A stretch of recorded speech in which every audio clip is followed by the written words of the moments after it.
Tá na hora de darmos um giro por aí.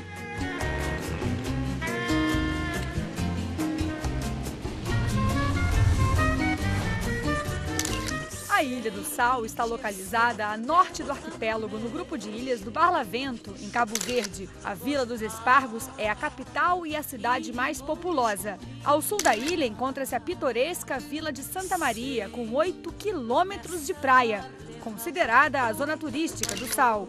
Além do português, que é a língua oficial, o crioulo cabo-verdiano é usado no dia a dia pela maioria da população da ilha. Como as outras ilhas de Cabo Verde, o Sal tem um clima tropical seco, com temperaturas médias anuais entre os 25 e os 30 graus.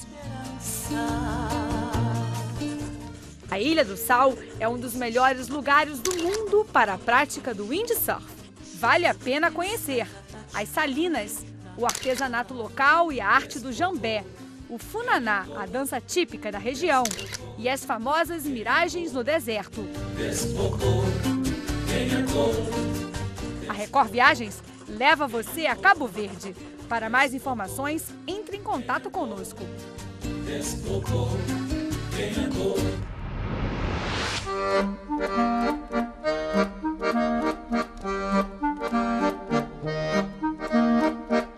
Nosso tour com o Mr. Friend hoje nos leva a um passeio pela história de Portugal.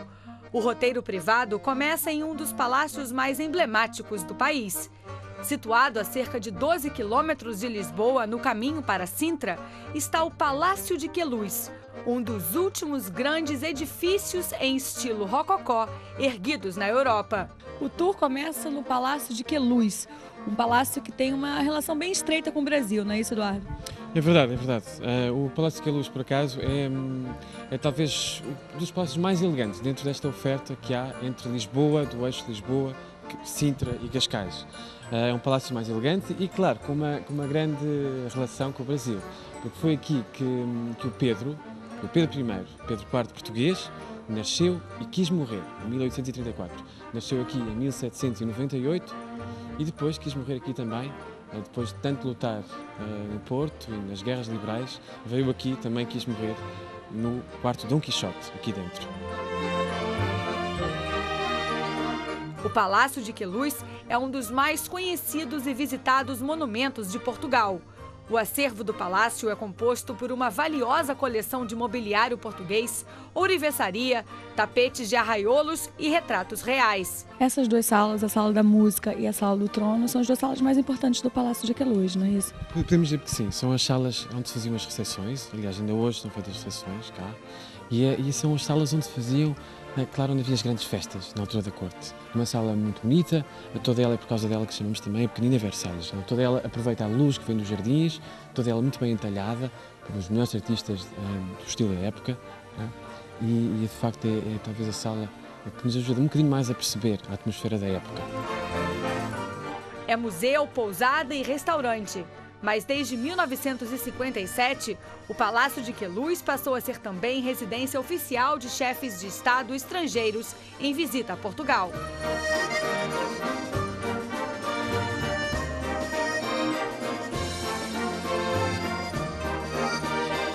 No dia 12 de outubro de 1798, no quarto chamado Dom Quixote do Palácio de Queluz, nasceu o segundo filho de Carlota Joaquina, um infante destinado a desempenhar um papel tão importante quanto o do personagem literário que deu nome ao quarto.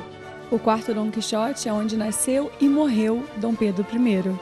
Eduardo, é um quarto que tem muita história, principalmente relacionada ao Brasil.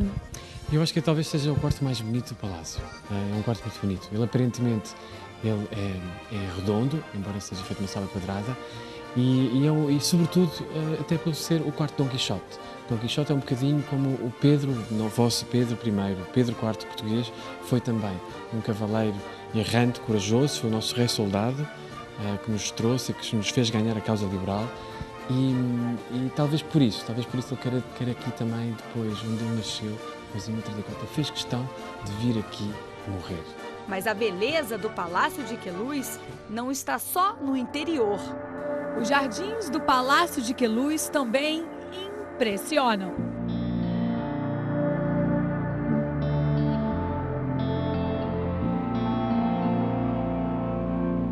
lagos, fontes, estátuas e azulejos. Os 15 hectares de jardins são um museu a céu aberto. São jardins muito bonitos, são feitos ao estilo francês, um pouco como em Versalhes, feitos também por um francês. Para além disso, tem também os valores escultóricos dos jardins, quer de estátuas vindas de Itália, quer por um inglês, de um ateliê de um inglês chamado John Shear. Ele fez esculturas muito bonitas, como vemos do Jardim Neptuno, que dá todo um elan muito especial a este palácio. Do Palácio de Queluz, seguimos para outro palácio que vale a visita, o Palácio Nacional de Mafra. Um dos mais importantes monumentos do barroco em Portugal, o Palácio Nacional de Mafra é um símbolo do reinado absolutista de Dom João V. Com 1.200 divisões, 4.700 portas e janelas e 158 escadas, o palácio ocupa uma área de 38 mil metros. Eduardo, conta pra gente um pouquinho aqui da história do Palácio de Mafra. Bem, o Palácio de Mafra é todo ele um superlativo. Ele é talvez o maior edifício barroco que temos em Portugal. Ele tem, por exemplo, na igreja, na basílica que vemos agora aqui ao lado, tem, por exemplo, 6 órgãos, um recorde ainda hoje ter 6 órgãos. Tem uma coleção de carrilhões absolutamente enorme. Tem um palácio que tem do quarto dos aposentos do rei, da rainha, que vamos ver mais tarde. São 300 metros de corredor, 300 metros de corredor entre os aposentos do palácio, entre rei e rainha. Foi uma promessa do rei, do nosso Dom João V. Foi ele que realmente tinha todo este dinheiro para patrocinar a construção do Palácio de Mafra. E foi ele que, numa promessa, que se lhe crescesse um herdeiro, ele faria construir talvez dos maiores palácios jamais construídos. Ele cumpriu a promessa. Entre as 1.200 divisões do palácio está a biblioteca. Com 80 metros de comprimento e 95 de largura, é uma das mais importantes do século XVIII. A biblioteca do Palácio de Mafra tem um acervo valioso, cerca de 36 mil livros, incluindo uma segunda edição de Os Lusíadas, de Luís de Camões. Com chão em mármore e estantes em estilo rococó, a biblioteca abriga encadernações em couro gravadas a ouro. Para conservarem os livros em perfeitas condições, os monges que viviam no convento criaram uma colônia de morcegos que voavam livremente pela biblioteca à noite, alimentando-se dos insetos que estivessem no interior da sala. Ainda hoje, esse é o método utilizado para conservar os livros.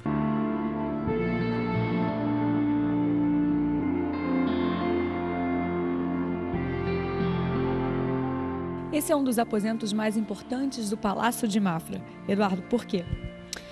Luciana, aqui foi onde o rei passou a sua última noite. A última noite, em 5 de outubro de 1910, e com um bocadinho de imaginação podemos ver o que foi esse dia.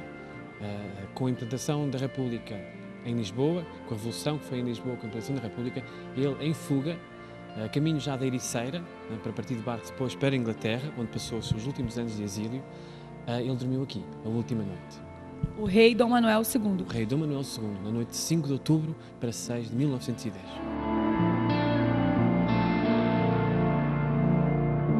A nossa última parada é na Vila da Ericeira.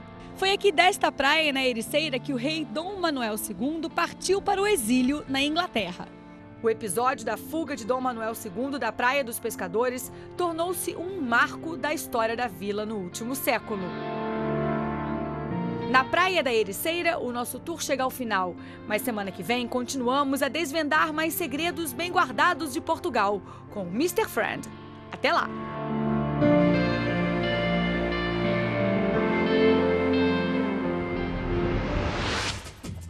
O giro faz um curto intervalo, mas a gente volta já já. Não sai daí!